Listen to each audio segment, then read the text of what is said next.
ప్రభునందు అత్యంత ప్రియులైనటువంటి మా ప్రియులందరికీ ప్రభువు నామమున మీకు మా శుభావందనాలు తెలియజేస్తున్నాం. ఇది మన యొక్క బైబిల్ పఠనము.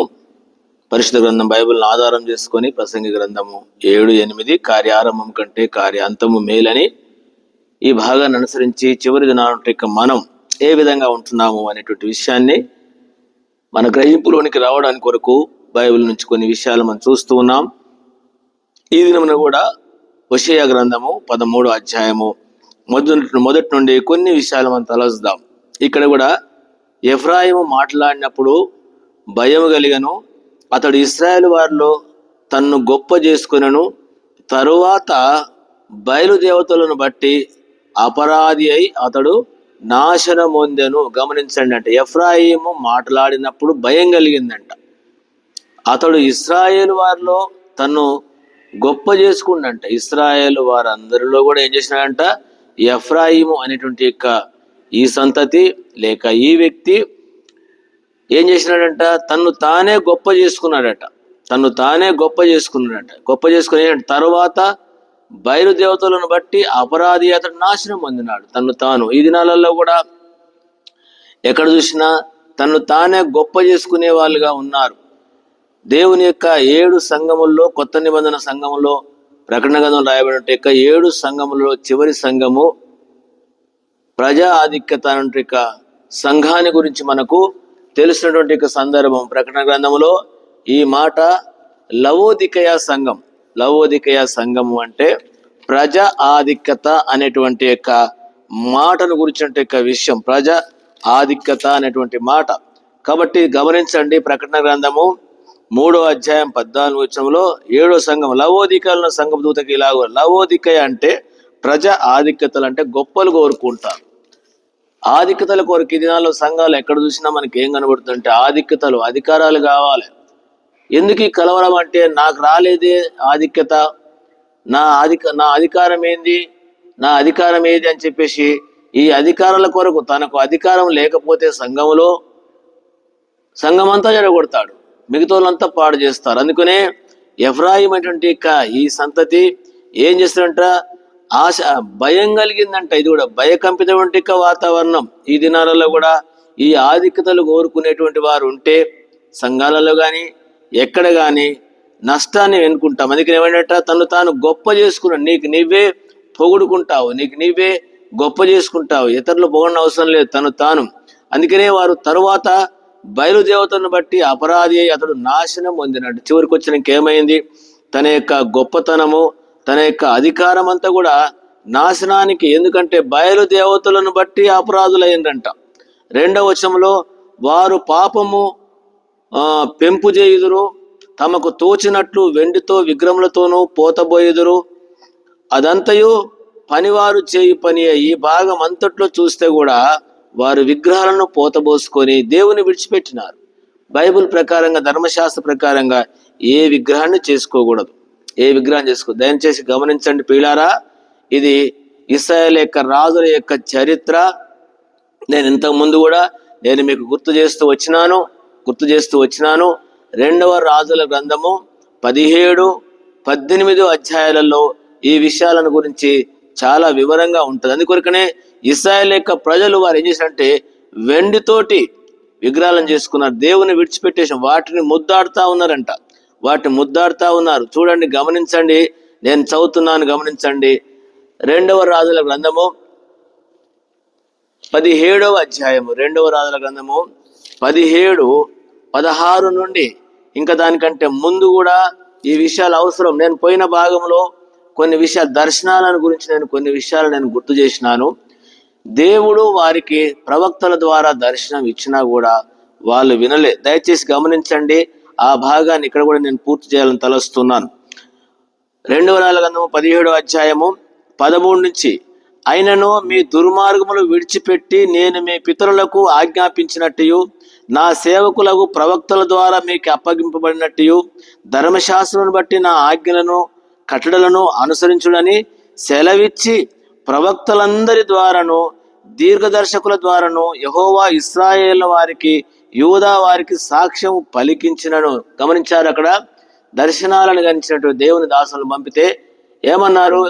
యెషయా గ్రంథంలో 30 అధ్యాయంలో సెలవిచ్చినట్టు మీ దర్శనాలు మాకు వద్దు, మాకు తోచినట్టు మాకు దర్శనాలు చెప్పాలి, మృదువైన మాటలు మాట్లాడాలన్నారు. కాబట్టి ఇక్కడ కూడా ఏమంటే ఇదే విషయాన్ని నేను మీకు గుర్తు చేస్తున్నాను. అందుకని ఏమైనట పలికినారంట 14వ వచనం, వారు వినని వారై తమ దేవుడైన యెహోవా దృష్టికి విశ్వాసఘాతకులై తమ పితరులు ముష్కరులైనట్లు వారును ముష్కరులైనారు. ఎవరు? ఇది ఇశ్రాయేలు యొక్క ప్రజలు. నేను చెప్పాను కదా, 2వ రాయలు కదా 17వ అధ్యాయం ఇశ్రాయేలు యొక్క విషయం రాయబడి ఉంటది. అందుకొరకు ఇక్కడ వాళ్ళు ముష్కరులైనారంట. విశ్వాసఘాతకులు అంటే విశ్వాసాన్ని కోల్పోయినటువంటి వారుగా ఉన్నారు. అవిశ్వాసి, అల్ప విశ్వాసి, విశ్వాసి. ఈ విశ్వాసం కోల్పోతే ఏమవుతారంటే విశ్వాసఘాతకులు, విశ్వాస ద్రోహులు అన్నమాట. అందుకని వీళ్ళు ఎవరైనా ముష్కరులు అయిందంట. ఎంత భయంకరమైన ఇశ్రాయేలు ప్రజలు ఏమైపోయినారు. నేడు మన దినాలలో కూడా ఈ ప్రజల్లాగానే మనం తయారైనాం, ముష్కరుల్లాగా విశ్వాసఘాతకులైనటువంటి దినాలు ఉన్నాయి. 15వ వచనం, వారు ఆయన కట్టడలను తమ పితరులతో ఆయన చేసిన నిబంధనను ఆయన తమకు నిర్ణయించిన ధర్మశాస్త్రమును విసర్జించి వ్యర్థమైన దానిని అనుసరించుచు వ్యర్థులై వారి వాడుకల చొప్పున మీరు చేయకూడదని యెహోవా తమకు సెలవిచ్చిన తమ చుట్టూనున్న జనుల మర్యాదలను అనుసరించి వారి వంటి వారై మర్యాదలను. దేవుని బిడ్డలారా, ఈ దినాల్లో సంఘాలలో పూర్తిగా లోక ఆచారాలు వచ్చినాయి. మేము చూస్తున్నాము, పెండిల కాడ, పేరెంటల కాడ, చావుల కాడ, దినాల కాడ అన్యజనులు అనుసరించినటువంటి మర్యాదలంట. అందుకనే నూతన నిబంధనలో ఉంది, ఈ జనుల యొక్క మర్యాదను అనుసరించవద్దు అంటాడు.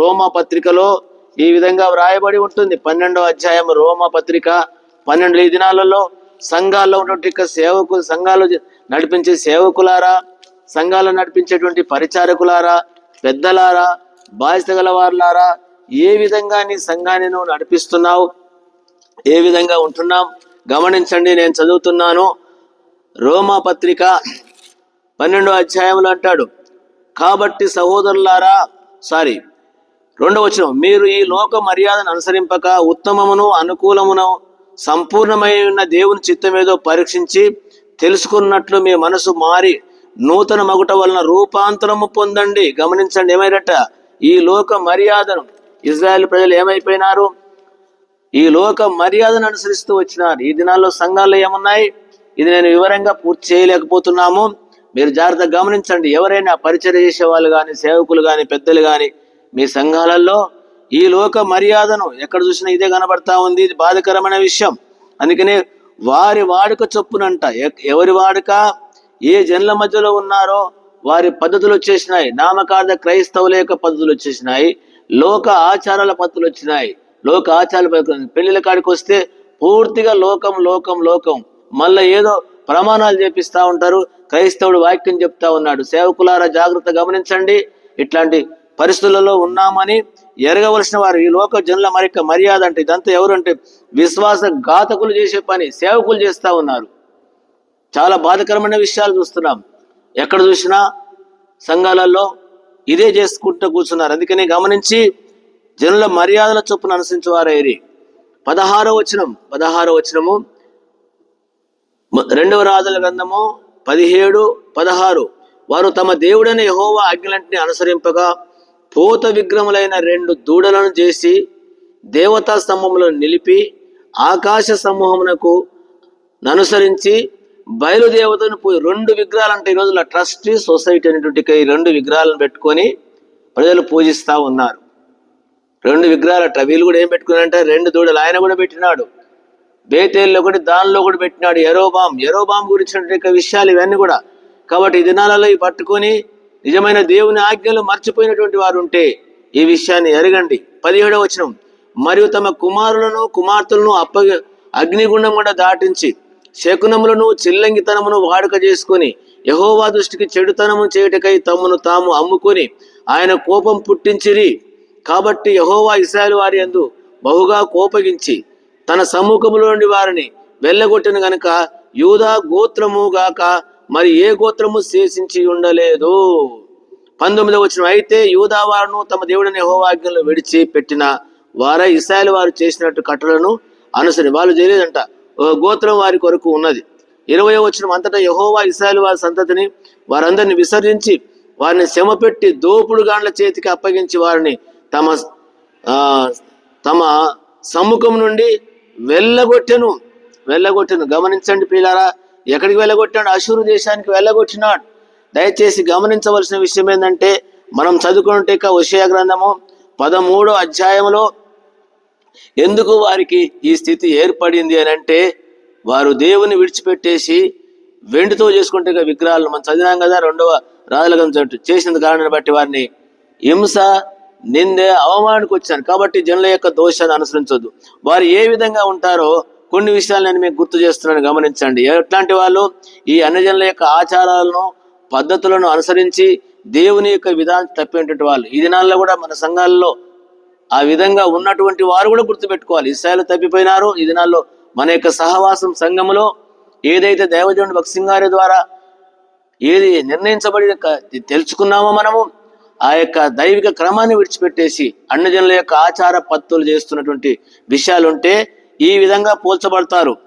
3వ వచనం హోషేయ గ్రంథము 13:3, కాబట్టి వారు ఉదయమున కనబడు మేఘము వలె పెందలకడ గతించు ప్రాంతకాలపు మంచు వలె నుందురు, కళ్ళములో నుండి గాలికి ఎగరగొట్టు పొట్టు వలెను, కిటికీలో గుండా పోవు పొగ మంచు వలె ఉందిరంట. ఎలాంటి స్థితి వచ్చింది చూసినారా ఇశ్రాయేల్ ప్రజల యొక్క స్థితి? ఈ దినాలలో ఈ ఆచారాలు పద్ధతులు చేసినట్టు సంఘస్థులారా, ఎవరైనా ఇలాంటి స్థితిలో ఉంటారని గుర్తుపెట్టుకోవాలి.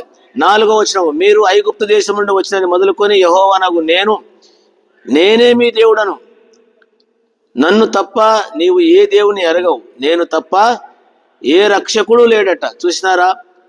మహా ఎండకును కాలిన ఎడ అరణ్యంలో నిన్ను స్నేహించిన వాడను నేనే. తరువాత వారికి మేతగా దొరకగా వారు తిని తృప్తి పొంది గర్వించి మరచినట్టు ఏం చేసినట్టు వాళ్ళంతా మర్చిపోయినారంట. ఈ విషయాలను చాలా విషయాలు రాయబడ్డాయండి. కాబట్టి దేవుని బిడ్డలుగా నూతన నిబంధన మనమైనా ఇశ్రాయేలు ప్రజలు చేసినట్టు వారిలాగా మనం చేస్తే 3వ వచనంలో చెప్పినట్టుగా గాలికి ఉదయమున కనబడే మేఘము, ప్రాతకాల మంచు, గాలికి ఎగురు పొట్టు, కిటికీలో పోయే పొగవలే ఉంటారంట. కాబట్టి యెహోవానగు నేనే మీ దేవుడు ఎవరట? ఆయనే దేవుడు. ఏం చేసినాడంట? గమనించండి, దేవుని వాక్యంలో రాయబడిన విషయం చూస్తే నేనే దేవుడు. మరి ఏ దేవుడిని రక్షించినాడు? 32వ అధ్యాయము 39లో కూడా నేనే దేవుడును, మృతి నొందించువాడను, రక్షించువాడను నేనే అంటాడు. అంతేకాకుండా మహా ఎండకు కాలిన అరణ్యములో నిన్ను స్నేహించిన వాడు నేనే. దేవుని బిడలారా, నిర్గమకాండము 3వ అధ్యాయంలో సెలవిచ్చిన రీతిగా దేవుడు పరలోకాన్ని వదులుకొని భూలోకములోనికి మానవుడిగా ఆత్మరూపిగా పగలు మేఘస్తంభము, రాత్రి అగ్నిస్తంభములో ఉండి ఇశ్రాయేలు ప్రజలను ఆ ఎడారి మార్గములో యాకోబును కనుగొన్నటువంటి విధానంగా ఎడారి మార్గములో అంట. కాబట్టి 40 సంవత్సరాలు వారితో ప్రయాణం చేస్తూ వచ్చినాడు. ఎట్లాంటి ప్రదేశం అంటే ఎండకు కాలిన అరణ్యములో నిన్ను స్నేహించిన వాడు నేను. 40 సంవత్సరాలు వారిని స్నేహించి దేవుడు వారితో ఉన్నాడు. ఇది మనకు బైబిల్లో సత్యము. దేవుడు వారితో వచ్చినారు. వారికి ముఖస్థుతి చేశారంట. 78వ కీర్తన ఇంకా ఇట్లాంటి కీర్తనలో ఇశ్రాయేలు ప్రయాణం గురించి రాయబడి ఉంది. దేవుడు వారితో ఉంటే ముఖస్థుతి చేసినారు, విసికించినారంట.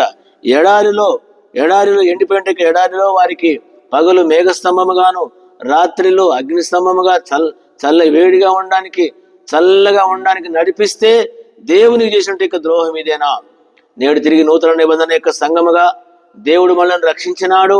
పరిశుద్ధాత్మ దేవుని సంఘానికి ఒక మేఘముగాను, ముద్రగాను, గుర్తుగానిచ్చి ఇశ్రాయేలు ప్రజలు కనాను దేశానికి వచ్చేంత వరకు ఏ విధంగా 40 సంవత్సరాలు వారికి తోడుగా ఉన్నాడు.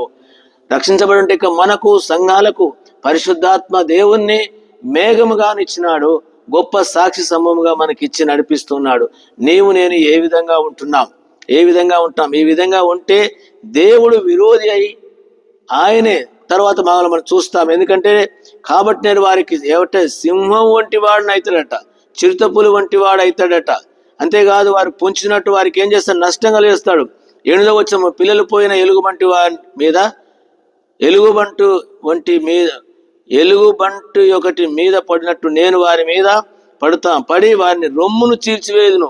ఆడు సింహము మింగి వేయినట్లు వారిని మింగివేతును. దుష్ట మృగము వారిని చీల్చివేయనంట. కాబట్టి దేవుని బిడ్డలారా, ఇలాంటి శిక్షకు మనం గురి కాకూడదు. కాబట్టి ఇశ్రాయేలు ప్రజలు చేసినట్టు ఇక ఆ అన్యజనుల యొక్క ఆచారాలు చేసి నష్టపోయినట్టు మనం నష్టపోకూడదు.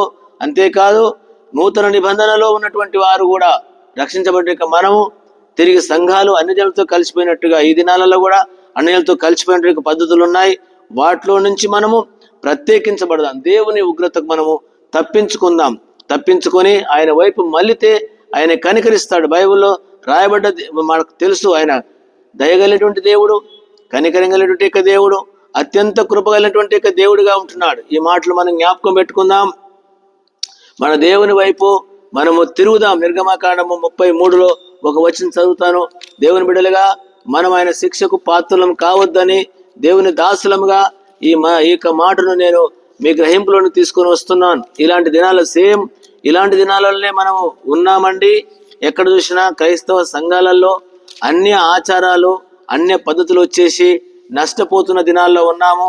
దయచేసి వాటి నుంచి మనము విడిపించబడి అన్యజనుల యొక్క పద్ధతులను అనుసరించకుండా మనము దేవుని యొక్క విధానాన్ని, దేవుని యొక్క పద్ధతిని మనం అనుసరిస్తాం. దేవుని యొక్క వాక్యంలో ఈ విధంగా వ్రాయబడి ఉన్నది.